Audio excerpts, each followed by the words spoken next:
Hi, my name is Grete Wilt. I'm really excited to be here today to talk with you all about some of my dissertation research on minute-level smartphone-derived exposure to walkability and consumer wearable-derived physical activity. So first, I just want to provide a little bit of context on what walkability is. It's a measure capturing mixed-use amenities that are in high-density neighborhoods accessible by foot. And we're measuring physical activity in steps per minute. And we're really interested in neighborhood walkability and its association with that individual level physical activity, and more importantly, how mobile health technology can enhance this research.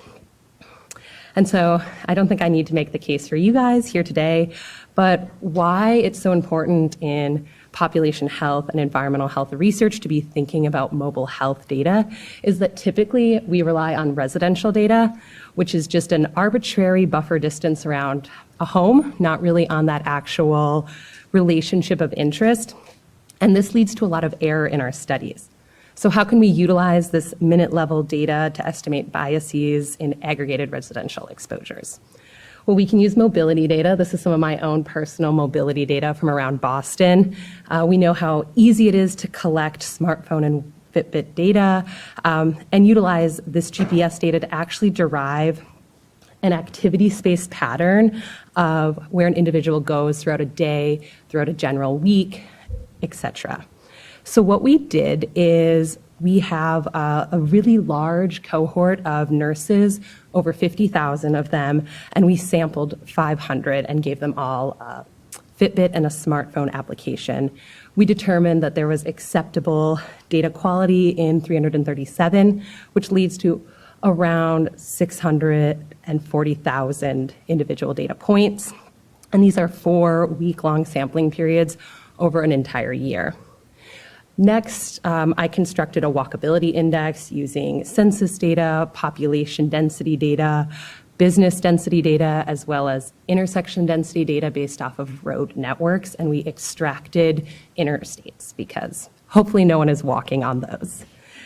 Next, we looked at descriptive stats. We tested for nonlinearity. We did some generalized additive mix models, as well as some sensitivity analyses, really to think about that fine scale association between neighborhood walkability and physical activity in steps per minute.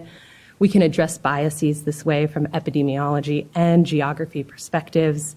And then lastly, we have those original cohort of 50,000 nurses. This fine scale data affords the opportunity to correct bias in those estimates. And I think that's a really exciting future vision. And so what we found is that higher walkability Z-scores are associated with higher steps per minute to a threshold. Really, the most walkability is heavily concentrated from about -1 to +2, and that's where we see that positive association in our generalized additive mix model. And then additionally, we see our mobility average Z-score as being quite a few points higher than that residential Z-score. Additionally, when we apply sensitivity analyses through a geographic lens, restricting to just typical location and omitting workplace location, we don't see any differences in our main results. However, when we restricted to active transportation only using velocity measures, we did see null associations observed, suggesting that no one's walking necessarily faster in a more walkable area, but they're just walking. And so some key takeaways is that we do see walkability potentially driving or an association of physical activity at the minute level. And we saw this across several sensitivity analyses. Limitations are just this coarse measure of walkability and how we can move to a more micro scale measure, such as utilizing Google Street View and incorporating sidewalks into our analysis. But the strengths are really this fine scale spatiotemporal data, not only from the outcome, but also incorporating that GIS data for that exposure and pulling that in.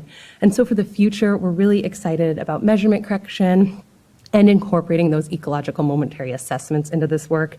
And I will have a poster on walkability and how we took this here to measure correct in that large prospective cohort if anyone's interested.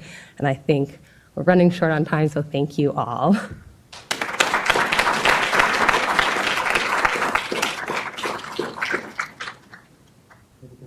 One question. Okay. You, in the front? Yeah. Oh, yes, sorry. Really quickly, did you get an opportunity to look at other public health factors that influence physical activity, like food accessibility?